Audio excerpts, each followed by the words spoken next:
This week, Paul and I interviewed Tom McLaughlin, founder of ServerlessOps.io. Then, Matt Alderman and Paul discuss application security vendors they encountered at Hacker Summer Camp.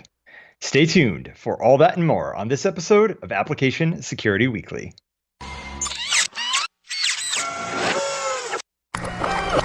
This is a Security Weekly production.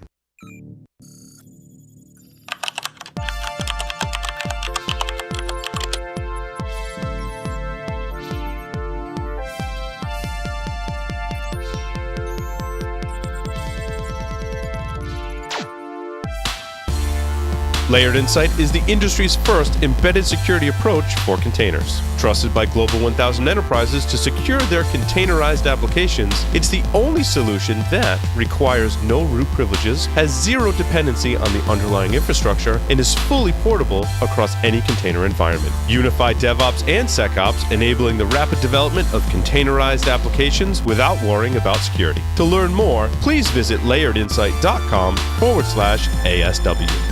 Rapid7 powers the practice of SecOps. Using shared data, analytics, and automated workflows, SecOps unites IT, DevOps, and security teams to make security an outcome of innovation. Rapid7 combines technology, expertise, and advocacy to drive vulnerability management, application security, incident detection, and log management for more than 7,000 organizations worldwide. Power up your SecOps practice with a free trial at rapid7.com/securityweekly. Welcome, everyone, to episode 29, our 30th episode of Application Security Weekly. I am, of course, your host, Keith Hoodlet. I'm excited to be joined once again by my illustrious co-host, Paul Asadorian. Thank you, Keith. It's wonderful to be here. This is my first show since Black Hat and DEF CON, which is kind of interesting. All of the AppSec stuff that we talked about there was really fun, and met with lots of vendors in the space. So I feel more confused than I did before I left, I think. Like, the more you know, the more you realize you don't know, kind of thing. Perfect. This is good. No, there's always more to learn. So that's a good thing to know. So, yeah, go ahead, Keith. I was going to say a couple quick announcements. First, make sure you register for our webcast with Javelin Networks entitled How to Get Attackers to Contain Themselves, which will be airing on August 30th from 12 to 1 p.m. And go to securityweekly.com/Javelin to sign up today. Yeah, also, Keith, just a note on Javelin, like, again, as we focus more on looking at vendors in the space, there's a lot of vendors that claim they can help with Active Directory. Some I think it's kind of a stretch.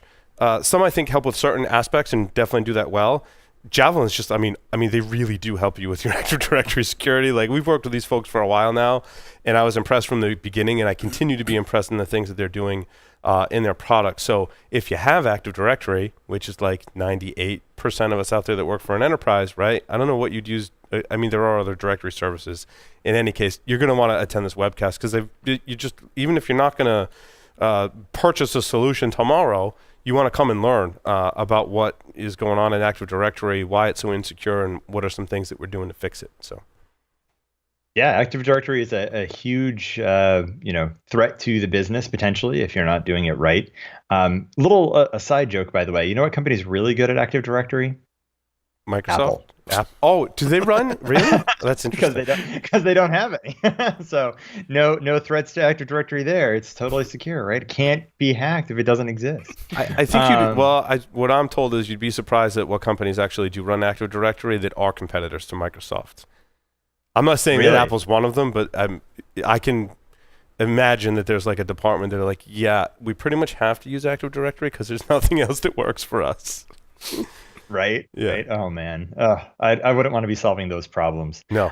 Speaking of solving problems, by the way, if you're interested in solving hard problems, Thermo Fisher Scientific, my employer, is hiring. Specifically, I have 2 openings for application security engineers on my team. One is a senior application security engineer, as well as an entry-level role.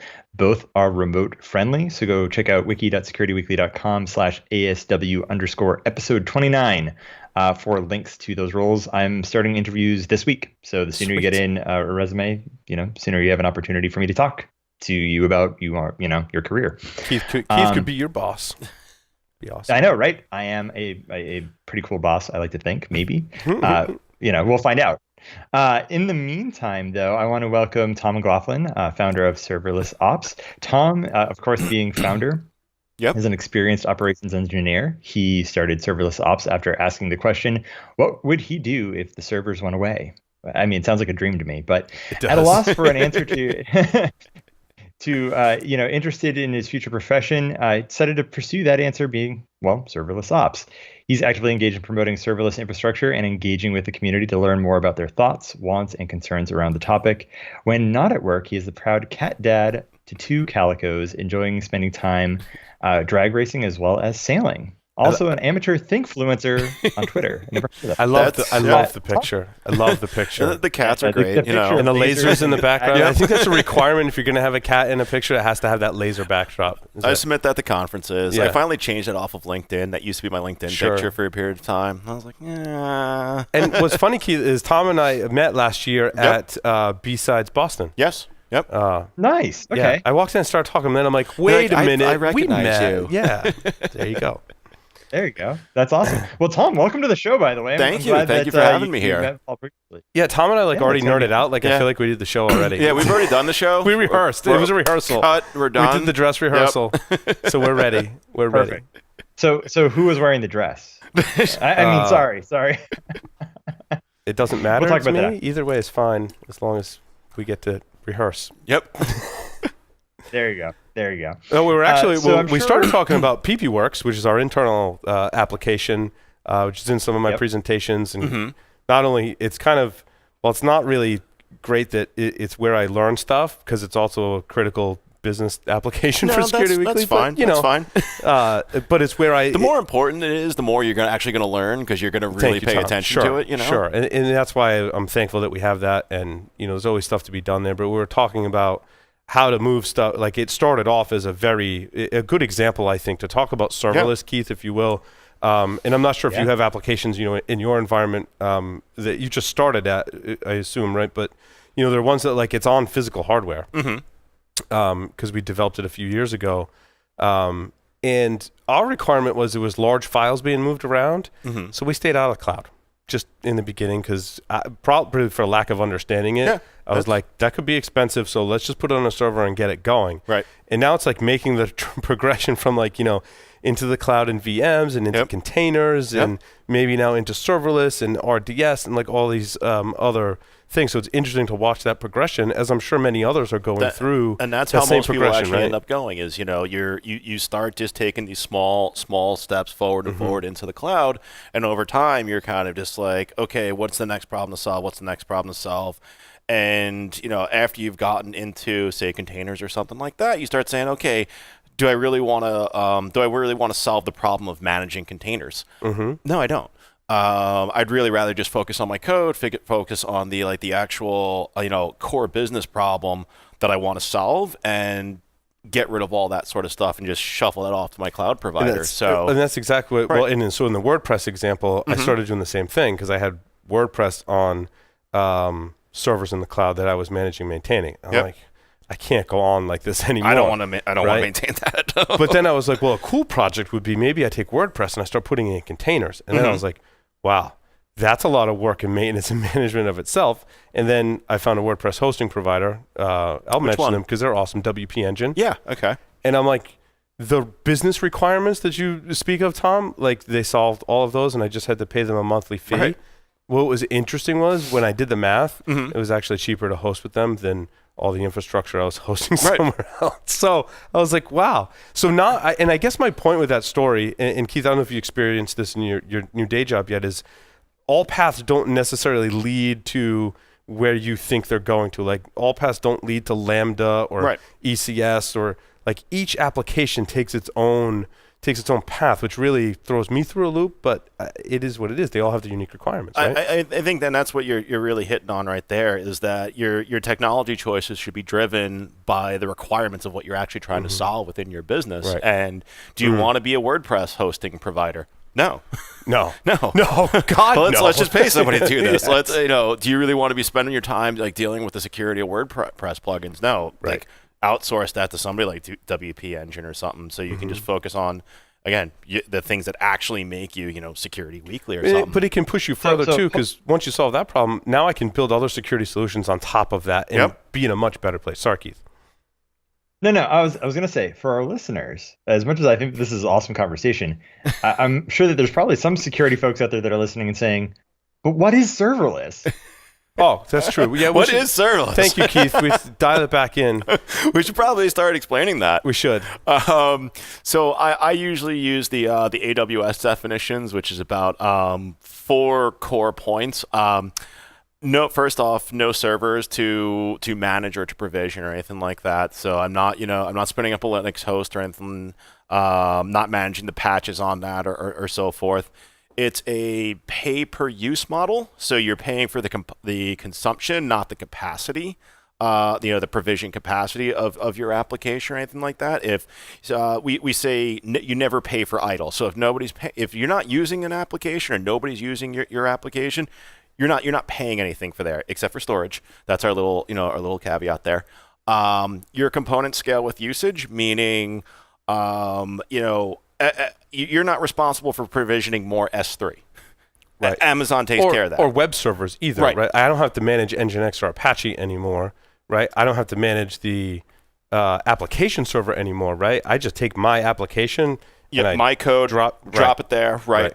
And then so everything from the operating system to web server, application server, that's what we mean by serverless, right? Yep, and then also the last one is availability and fault tolerance are built in. So you don't, I'm not responsible for running dual, SQSQs or something like that. AWS took care of that for me. I gotcha. So yeah, those are like the 4 core things that we talk about when we talk about what is serverless and so forth. But I lose some control. You do. In doing that, right? It's control that, you do lose that sort of control, but is it control that you necessarily need?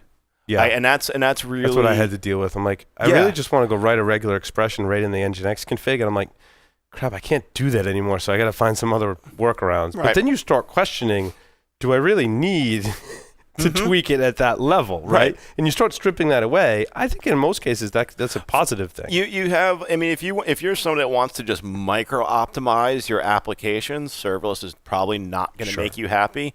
If you're upset with how DynamoDB works, and you want your NoSQL database to work differently, you're not going to be really happy. But if you're somebody like me who's just kind of like, no, I'm fine. Just give me something. Tell me the performance, characteristics of it. And I'll go about my way. Yeah, that's something for me. Yeah, and it's not every application either. Sorry, Keith. And to the extent, I was going to say, to the extent that as you pointed out, pay per use. I think that Troy Hunt actually cited something recently related to have I been pwned, right? Because it's got huge. Go ahead. No, by all means, jump in. He pays like $1 or $2 a month or something like that for that website. Really? For as much traffic as he serves, it's only like a couple of dollars a month.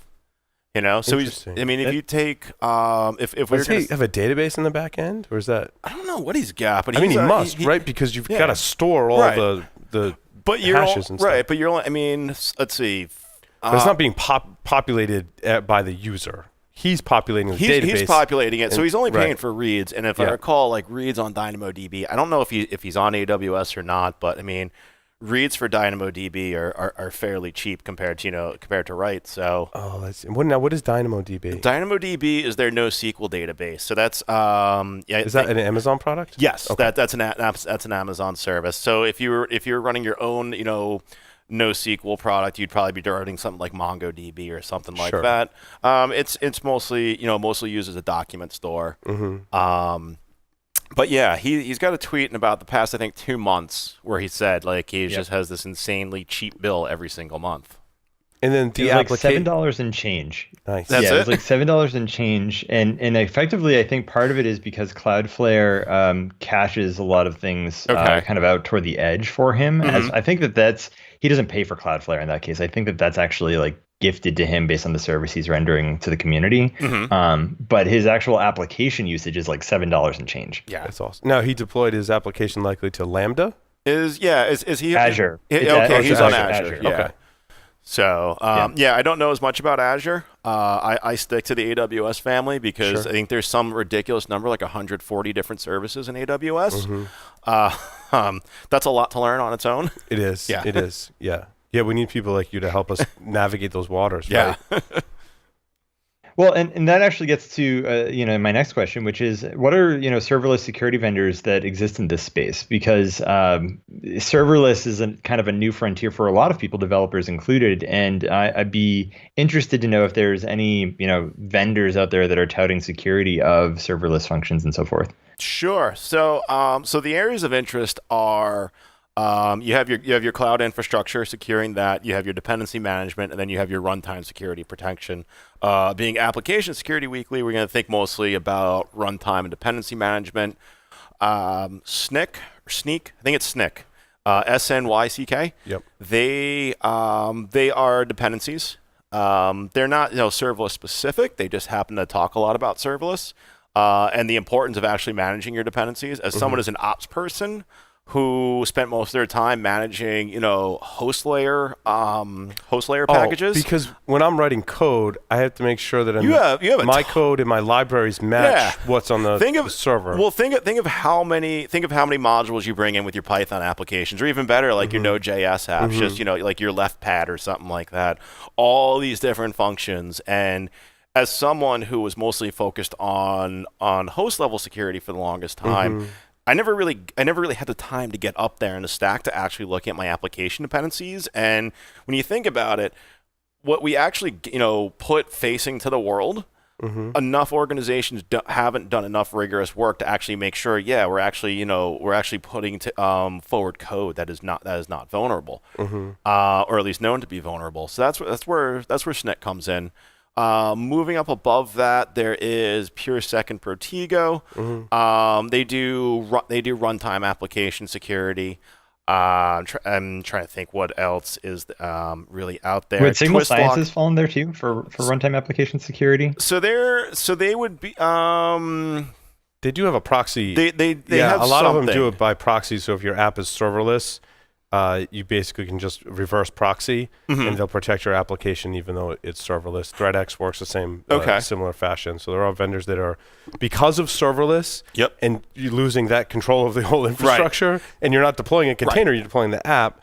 Reverse proxy seems to be the thing that people are using today, although in the future, who knows? I mean, if I recall, PureSec I think has an application library that you have to include, and that's going to intercept things. I like that. I know some people kind of liken that to like an agent, but I think what we traditionally think of as an agent that exists on an endpoint is a much different animal when I just have to include this library in my code, and then something else has some visibility to give me some security. It's essentially how it works. Yeah, right? Require this module, great. If you're doing Python, sometimes you use like a decorator or something like that before your handler function. And it's gonna take in the event, and again store that data, end up sending it up to their platform, so forth. Right.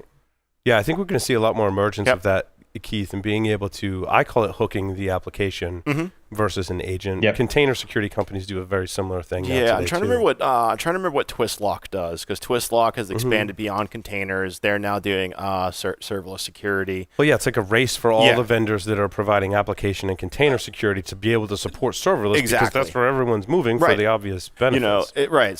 So much of the mind share is still containers, but definitely serverless is what is growing right now. Right. And when you think, go ahead. I was actually going to comment on that point as well, Tom. When we were prepping for the show, I remember us having a discussion around, containers are almost like this transient layer between, people having applications versus people going serverless. Do you want to talk more to that? Yeah. Let me think. So you can, you start on-prem. You can go to say AWS. You can go EC2, which is virtualization. You can then go to containers, which containers is really just I think it's simplifying it to say it's another layer. It's just another form of virtualization, but more or less it kind of is. Sure. But there's that like weird, like ECS is like the step right before serverless, right? So I build my containers.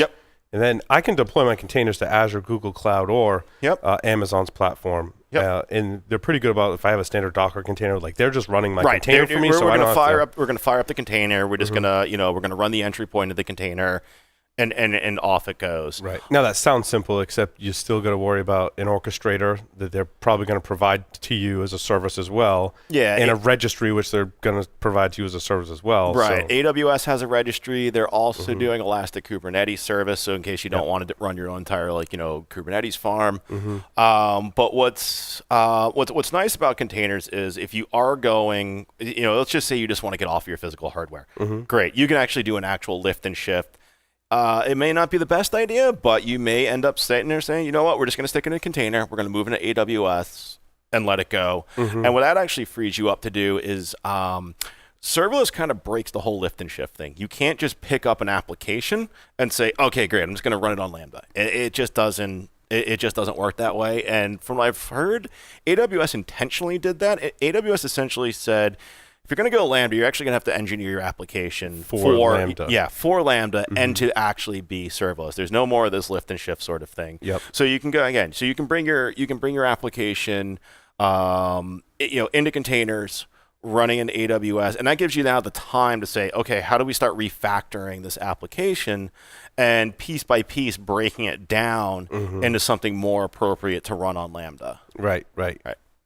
Yeah, because I didn't consider the code library thing. Like I think about my own application and my requirements.txt. Yep. Like, how do I know do those libraries live inside my application, or no? I'm relying on the serverless provider, or is that like a choice? So Lambda, let's see, the Lambda runtime includes the Boto 3 library, which is the AWS SDK for Python. It includes a handful of other modules. But you can bundle your own, and then any other additional modules that you need, you bundle that up. So what you would do is, I use Serverless Framework. I have a plugin for this, Serverless Python requirements plugin. And when I just want to do a deploy, it says, okay, great. It fetches all my dependencies with pip, bundles that, it grabs all that, creates the zip deployable with all those, and then uploads that entire fat package up to Amazon. Yeah, so that's very different from managing releases with containers. Now is very different from managing it with. Well, it's a different tool set, right? It's the same concept. Yeah, right? it's a similar concept. I mean, you're building an artifact and you're sending an artifact up. Sure. That's just the real way. And then I can replicate all my different environments in service. So I have dev, QA, and production, and I'm just building and deploying my code rather than building and deploying containers. Yeah, I mean, I have a Travis CI set up where it builds an artifact, it tests, and then builds an artifact with Serverless Framework. And just takes that artifact and just pushes it out to different environments. Right. Yeah, because if you're pulling down new libraries, you can test and say, my code, like you can run a test before you upload to say, does my code compatible with all these libraries? Yes, good. Yes. Okay, now yep. And we're taking all those libraries. We're not building a new artifact for every single deploy, so you're guaranteed, okay, what we tested is actually what's going out. Yep. And that's actually the question that I was going to ask, because a lot of developers enjoy the containerized world because it allows them to test and run a lot of things locally.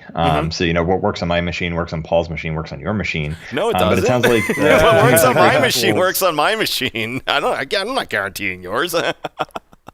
Right. Well, so I mean, but containers make that a lot easier, right? Sure. And so it's interesting to me, like how does the transition to serverless look, both from like the development perspective as well as maybe from the security perspective, right? Like suddenly I'm no longer controlling the Nginx config, I'm no longer controlling the OS. So am I just doing static code analysis and calling it a day? Like how do I even begin to test serverless applications? So my development workflow, and there's actually different camps on this. There's some folks that actually like to be able to run things locally. So there's local stack, which basically mocks out AWS services, and so it runs in. I think like I think it's a Docker container that you spin up, and you can you can point your code to that container. I actually don't really like to do that. I look at the cost of serverless, and I sit there and like, well, it doesn't really cost me anything to have this running in my development environment. So I have my own personal deployment of anything I'm working with. And what I do is I do my local testing. I do my unit tests. I can do some, I can mock out some services for if you're using Python.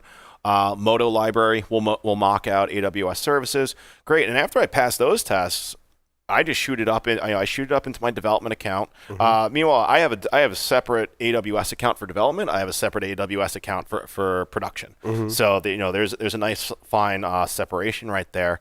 But yeah, I send my stuff up there, and I run my integration tests. I fire up my integration tests from the local command line, and it just tests against those services that are now deployed up into AWS. When it comes to security stuff, now that's something that you mentioned the static code analysis. You're better at that sort of stuff than I am. That is.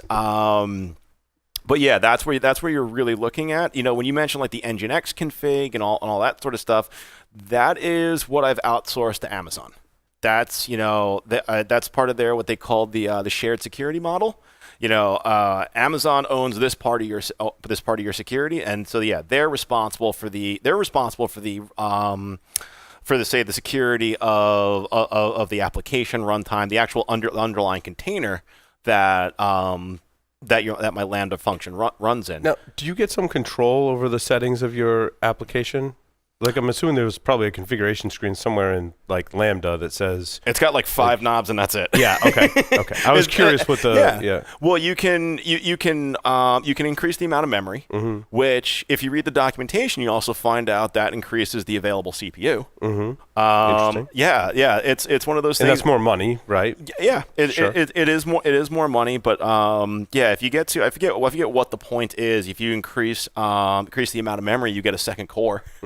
And I can't remember how many cores it goes up to, which if you're doing Python, it doesn't really matter. But yeah, I mean, let's see. There's that. There is the function timeout. You've got, let's see, you have up to 5 minutes. That's what Lambda limits you to.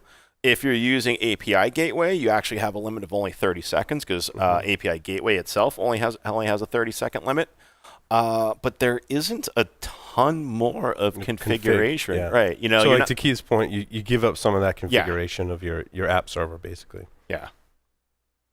Got it. Okay, so then I imagine if it's a running application, all of your same sort of testing from dynamic application scanning from a live, say, web application is still the same, right? Like you're still looking for the same kinds of vulnerabilities, but in this case, serverless may protect you because of the way that the function calls work, et cetera. So it's almost like that additional abstraction in the same way that containers allowed us to get away from operating system level vulnerabilities to some degree. Serverless now gets you even further away from that problem set, and maybe even further away from some of the application security problems as well. Now, you also wrote an article about serverless security, and there was like the serverless security top 10 list. Can you talk to us maybe about a couple of those? PureSec put out a white paper, and I think there's also a GitHub repo. They took the OWASP top 10 and they refashioned it to talk about like serverless specifics. So let's see. So number 1 in the OWASP top 10, it's oh shoot, what is it? SQL injection. SQL injection. Yeah. So what ended up what PureSec talked about was event injection. So what is the data from the trigger event actually look like, and is that and really did you actually properly sanitize that sort of stuff? Are you actually treating this as as untrusted data that you need to actually like parse correctly and so forth. So yeah, they did I mean that should definitely go in the show notes. Definitely, their serverless security top 10. Number 1, function event data injection. Number 2, broken authentication. Insecure serverless deployment configuration. One of my favorites is when people get kind of frustrated with AWS IAM permissions, when they were just you know what, we're just going to use S3 star. We're just going to give it every single S3 permission. Yeah, don't do that. Like if your function only needs to write to S3, don't let it delete stuff. That's probably a bad idea, I think a lot of the security transitions into configuration management of your settings within AWS. Like you just talked about permissions and things like that. And are there open source or vendors that help with the configuration aspect? Like I come from a vulnerability management background. I worked for Tenable for a long time, and we had a lot of those configuration management scripts that I worked with over the years that were for operating systems. And then as we got into cloud, they were made available for cloud. But now we need to focus on those 144 applications that Amazon produces for us and makes available, and have something that checks my config so that if someone goes and changes to S3/star, that there's a flag. I think he's pointing about trying to interject security in this conversation, which is important. That we get a notification of that that's flagged as an anomaly. I think that's what Keith's getting at too. Yeah, let's think of vendors in the space. There's Threat Stack and their audit package. Yes, I am a former employee of there. There's Dome9, Evident.io, which is now owned by like Cisco or something like that. Those vendors, will check your configuration and compare them against the rules for compliance and actually let you know, hey, something's gone out and you should probably take a look at this because this is, you have your permissions are too wide or something like that. So those are the sort of products I can think about off the top of my head. Cloud Custodian, I think, is one of the other ones. It's like I think owned by Capital One now. But yeah, those are the sort of products that you're talking about that are going to let you know something went out the door. Take a look at this now. I don't know if, let's see, those rely on everything actually having gone out the door. I don't know if there's anything right now that is actually proactively checking that you could actually maybe like include in a CI/CD pipeline and find that sort of stuff. I think like configure all my Amazon services this way. This is my gold image, right? We used to think of it that way. Well, I'm thinking about it of like serverless framework is lots of lines of YAML. It's similar to AWS CloudFormation. In fact, much of it's going to be AWS CloudFormation. You have a definition right there of what your service is going to look like. I don't know of anything immediately offhand that will flag it and say, hey, you shouldn't have done that. What I usually know to do is, for one, there is a serverless framework plugin that actually lets me do more fine-grained permissions. Actually lets me do permissions on a function level instead of an entire AWS stack level. I don't know anything right now that'll actually read that file and then kick out, and kick something out saying, hey, you should probably take a look at this before this actually goes out the door. I think that's still something you have to kind of write custom yourself. That actually sounds like a really cool thing somebody should make, because that would be really useful. I'm sure if someone makes it and someone knows, we'll get an email from someone. Here's my serverless YAML or my CloudFormation template. Just tell me what I shouldn't have done, and that would just be a massive help right there. Yeah. Because I'm sure there's configuration standards and guidelines for security. Absolutely, on those, right? Yeah. So before we get to the 5 questions, by the way, Tom, I do just want to ask, what does ServerlessOps do? And are you available for like training or consulting if any of our listeners want to reach out to you? Sure. So when I started ServerlessOps, it started as a cloud infrastructure consulting company with a primary focus on serverless. It's still very early. We're still very early in serverless adoption. And so I started to actually rethink, why serverless? Why would I want to use it? Why should I tell you to use it? And that's when I started actually thinking about, the ability to deliver services faster, to solve problems faster. And I realized that, these companies that are going through their DevOps transformation, then they're saying, you know what, we want to go into the cloud, we want to adopt this, we just don't know how. Those are my other sort of companies to work with and to provide services for. It's like, how do I get you from where you are now to where you want to be? So there's let's say you're a security team and you want to work with ServerlessOps. Great, I can come in. Let's take a look at the actual things you're trying to achieve in your environment, the actual problems that you have, and let's work together to actually automate away some of these tasks and solve these problems. So I think when we were talking earlier, we were talking about, what was it, like, tying, I think, like security scans into a CI/CD pipeline, and even just pinging a ticket afterwards to let people know that we've met what we need to do for security compliance. Great, let's move along. So it's taking the actual problems in your environment and just using serverless as a means to an end to quicker solve your problems. Now, often recommend that the CI tool that you're using be an Amazon provided? Don't they have their own CI tool? I use Travis. Okay. But you have an option, right? I'm sure Amazon, I believe.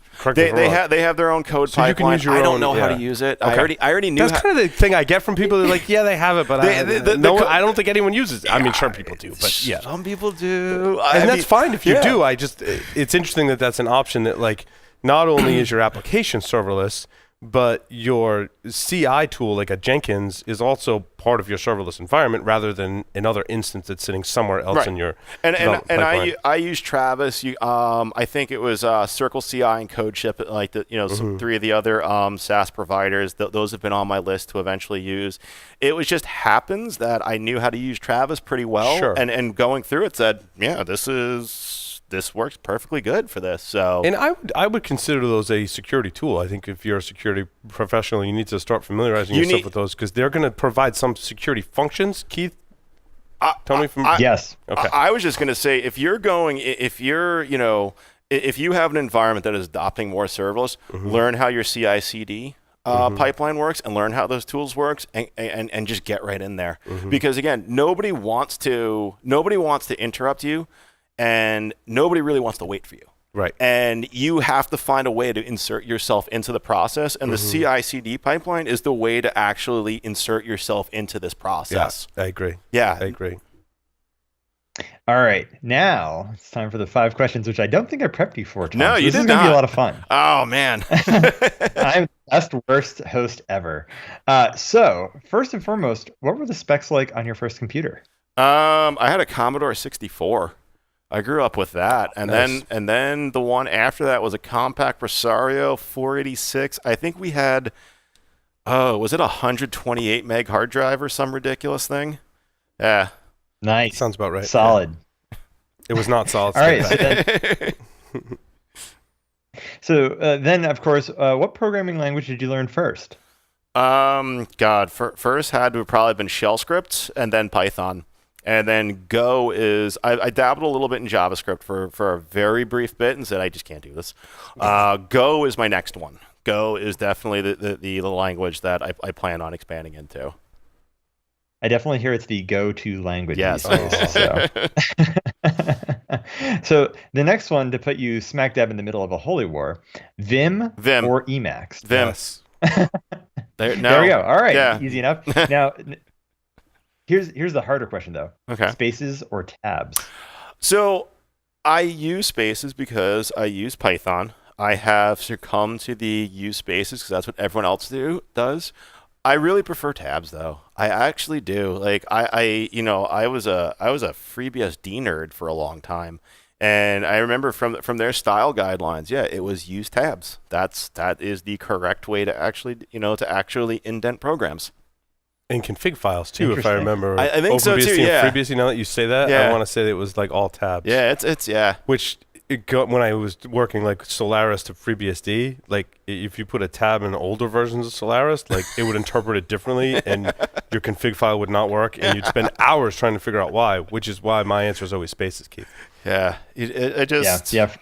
just got to do it, and then preferably 4 spaces, not some other random number. Sure. Yes. I think of it as tabs as 4 spaces is the way that I look at it these days. So, lastly, who do you nominate for an interview, or what topic should we cover on a future episode of Application Security Weekly? Oh my gosh, that's a really good question. So here's the sort of thing that I'm really interested in, and I'm really interested in, I mentioned the DevOps transition and so forth. I'm very interested in the sort of teams that are transitioning away from being this like, hey, we have run books and we're reactive to everything. And it's like, how do you retool as a team or as an organization into, say, automation and just this proactive, this proactive response, and not even really response, because if you're proactive, you're not really responding to something. You're heading it off beforehand. That's the real stuff that I'm most interested in. Technology is awesome, but really it's the application of technology and how we just become better and do our jobs better. That's what really interests me. Well, so that might be summarized as what people refer to as extreme development, if I'm not mistaken, like the formal definition of extreme development, which is those teams that kind of move real fast.